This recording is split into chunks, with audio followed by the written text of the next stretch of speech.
Exactly 6 months ago, gunshots on K Street sent hundreds running for their lives. The gang-related mass shooting killed 6 people, 12 others were hurt. City leaders were calling for change. This is not unique to Sacramento, but we can stop it here. We can stop it here. Now, 6 months later, the city is making another major announcement today. Thank you so much for joining us. I'm Alex Bell, and this is To the Point, where we dive deeper into the issues that are impacting the lives of Northern Californians. And it has been 6 months since 6 people were killed on K Street on a busy Saturday night. The shooting started after a fight around 2 in the morning when bars were closing down for the night. And then since the shooting, more deadly nightlife incidences have made some people feel that it's just not safe to go out. And after the K Street shooting, some nightclubs temporarily closed. So we wanted to know, what are city leaders doing about this? On the 6-month anniversary of the mass shooting, a longtime Sacramento city official, Tina Lee Vogt, was just named as point person for the nightlife in the city. And it is a new position. Her title is the Nighttime Economy Manager. And it may sound like an odd role, and it's a city government job, but it's part of a growing trend around the world as a lot of people are looking to keep their cities vibrant and also social. In tonight's main point, Van 2 shows us how this role has really shaped other cities, right, Van? Yeah, Alex, in other cities like New York or London, the night manager is known by terms like the night mayor or even the night czar. Now, you don't have to love the nightlife for this person in this role to impact you. It's not just about dancing and drinking. It's about 1, the economy, and 2, how people connect and enjoy themselves after business hours, keeping city social centers safe and attractive for all walks of life. The Responsible Hospitality Institute is a nonprofit organization that helps cities shape policy around nightlife economy. Well, we like to compare the night manager to a conductor of an orchestra. Like an orchestra, the different sections need to work together to produce a harmonic music score. According to President Jim Peters, the conductor may create more social opportunities, resolve conflicts among neighbors and businesses, and address public safety issues. The goal is to take some of the burden off of police and move it more into planning. And if you don't plan well, then it becomes a police problem. If you plan well, you don't need as many police. He says nightlife, entertainment are big drivers in local economy that supports jobs in both nighttime and daytime operations. Worldwide, about 60 cities have someone dedicated in coordinating businesses, police, and city agencies. The idea took off in the Netherlands, with Sacramento adding a night manager. 21 U.S. cities have similar programs, including New York, Atlanta, and Washington, D.C. And Alex, some places have seen success. In New York, for example, they have free mediation for a conflict between businesses and neighbors, with 80% of those issues resolved. Its nightlife office also launched a harm reduction training campaign to get fentanyl test strips and Narcan behind every bar.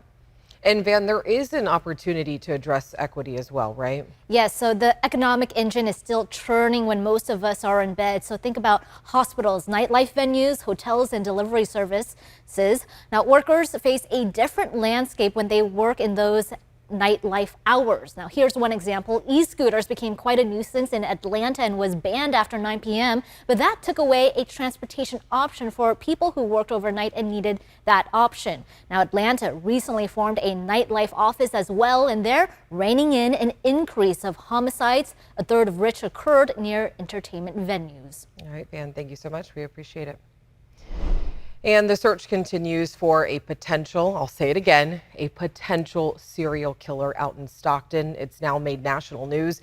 In Stockton, police say they have physical evidence linking the homicides of 5 men over the past few months. So today, all the victims' names were announced. You can see the names on the maps right here.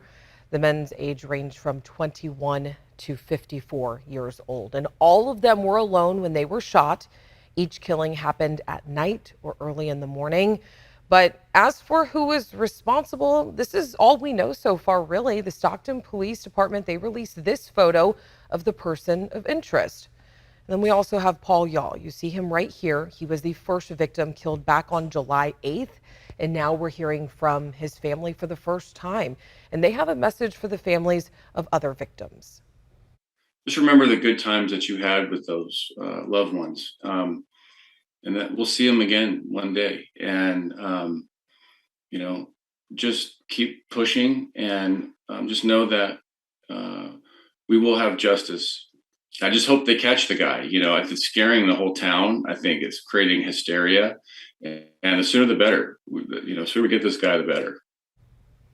So what is being done to prevent another murder? Stockton police say that they are increasing patrols at night, and there's also a $95,000 reward for information leading to an arrest. But another concern now, all of these men were killed within just a few miles of the San Joaquin Delta College. You can see it right here on the map again. The College District Police tell me they have no information that the suspected killer is tied to the school in any way, but they are taking steps to keep the nearly 20,000 students safe. We have upped our patrols to ensure that we are in the parking lots and visible to the students in the evening hours when they are getting out after dark. And that's been a huge help, and it helps reassure them, that the area is safe. The other thing that we've done is we try to keep them informed through our Rave Mobile Guardian app, and we will send them messages there. And we also encourage them to just contact us if they ever see anything suspicious. Now, there is a lot of history to unpack with serial killers in Northern California. So, of course, we will be keeping an eye on this in the days to come. But again, I do want to stress that the suspect or suspects have not yet been classified as a serial killer. Coming up after the break, the average price of gas in California is well beyond $6 a gallon. Why there now might be another tax. Governor Newsom had some bold words on Twitter last Friday. He said that oil companies are ripping you off. Now, the governor is calling on the state legislature to form a tax on oil companies that profit while Californians pay the highest gas prices in the country. The concept is simple enough. Oil companies would be taxed whenever it charges significantly more at the pump than the actual price of crude oil. That money would then go back to the consumers, but the legislature needs to be in session for the state assembly to even consider the idea. Now, a bill proposing the same idea was also ignored in the last legislative session that just ended on Friday.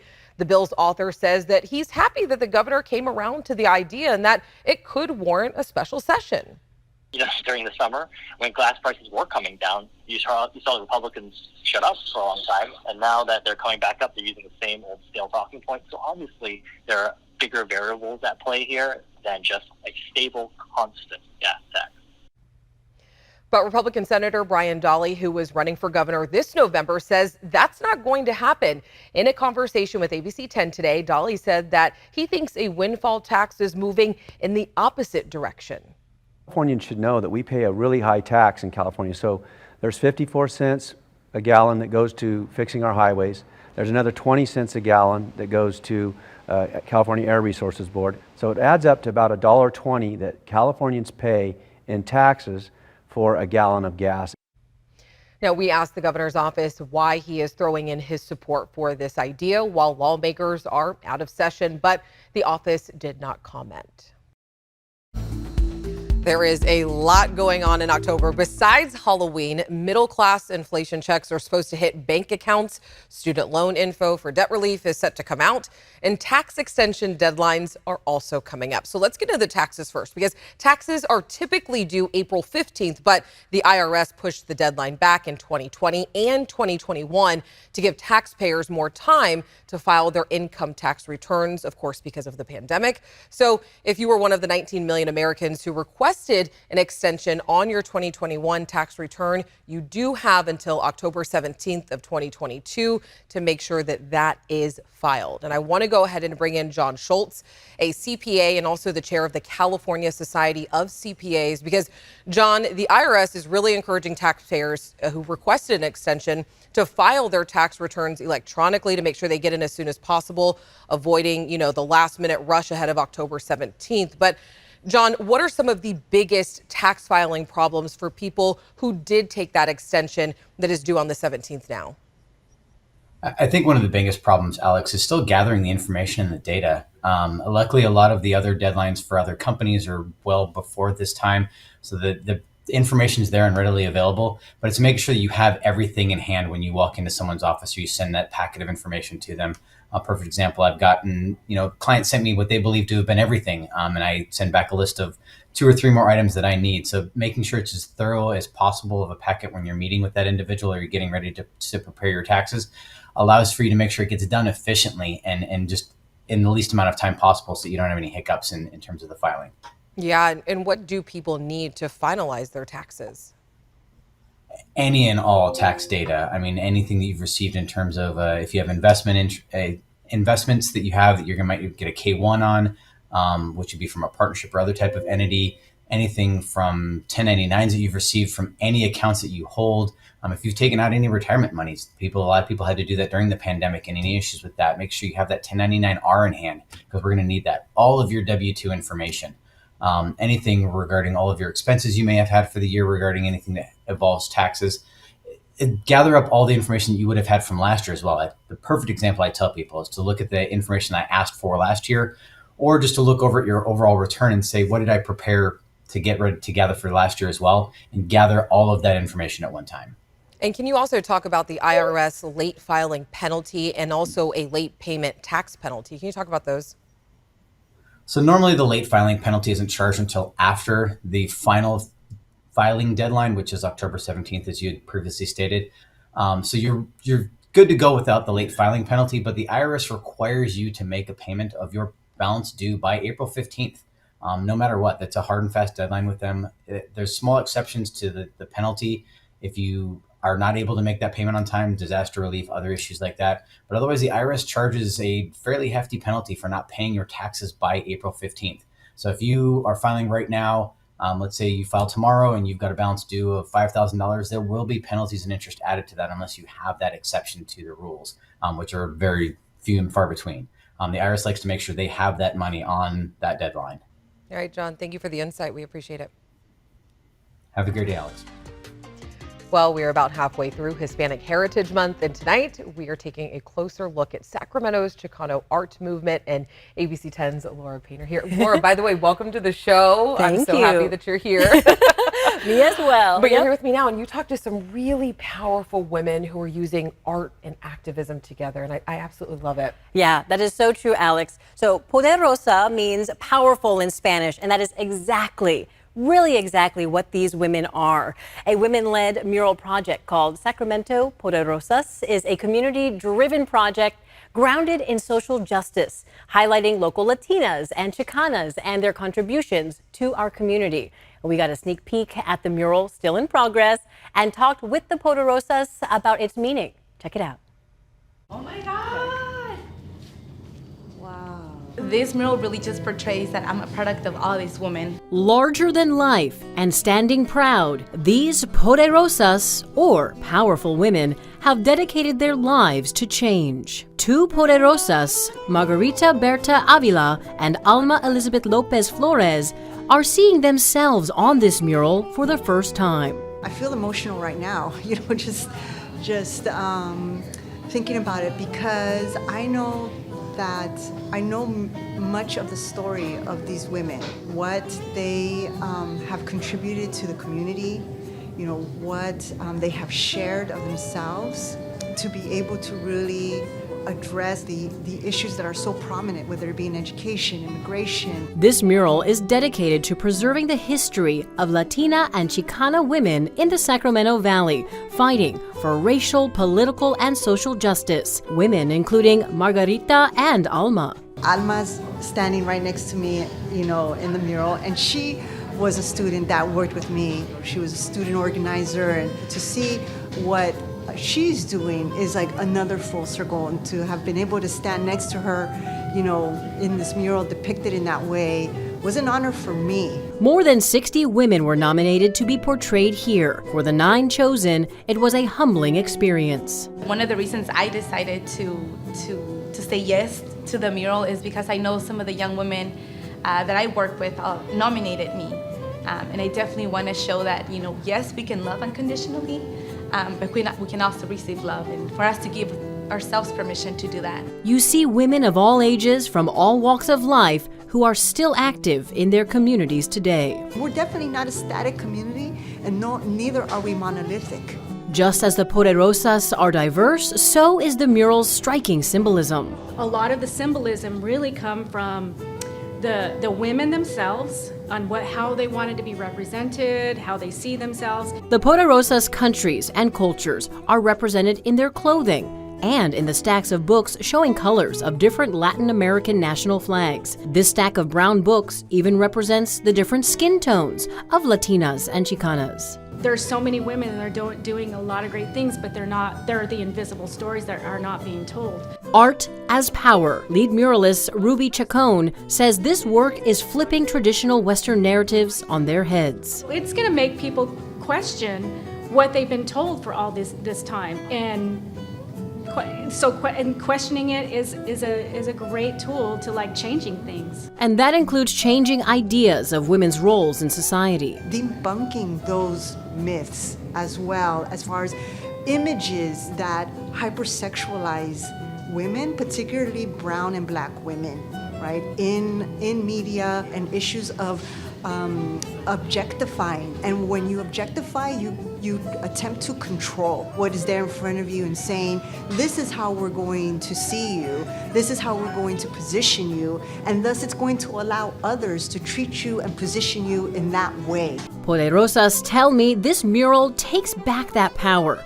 Women showing how they want to be portrayed, giving women courage. That courage is gonna get other women to speak up. It's gonna allow other women to also be vulnerable. Courage and power are themes in the Chicano art movement, which scholars say started about 60 years ago. And murals play a big role. Murals like this are a statement in themselves in how they are made. I think the beauty of doing murals is that it's a collective effort. Dignity, justice, and compassion. Themes seen here in big, bold colors, telling the story of Sacramento's Poderosas in their own words. The monarch butterfly represents a lot of the transformations that we all go through. Is this a full circle moment for you?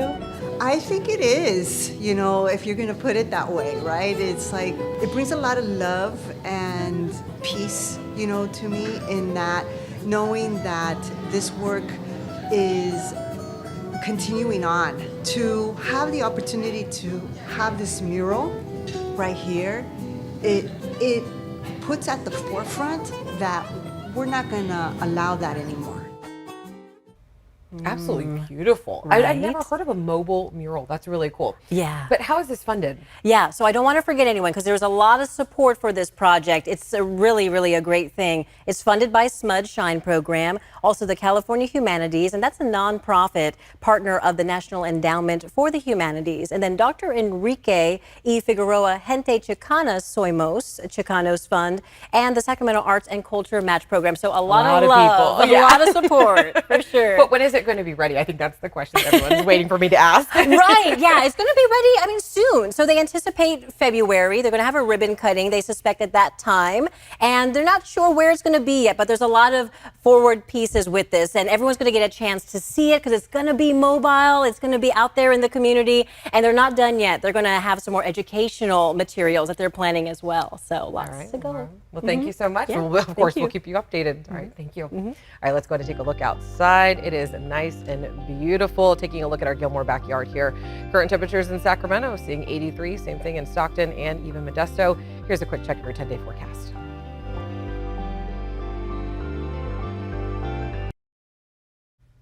As always, thank you so much for spending your Monday evening with us. We'll see you tomorrow, but we always want to hear from you, so make sure you email me or the team at tothepoint@abc10.com.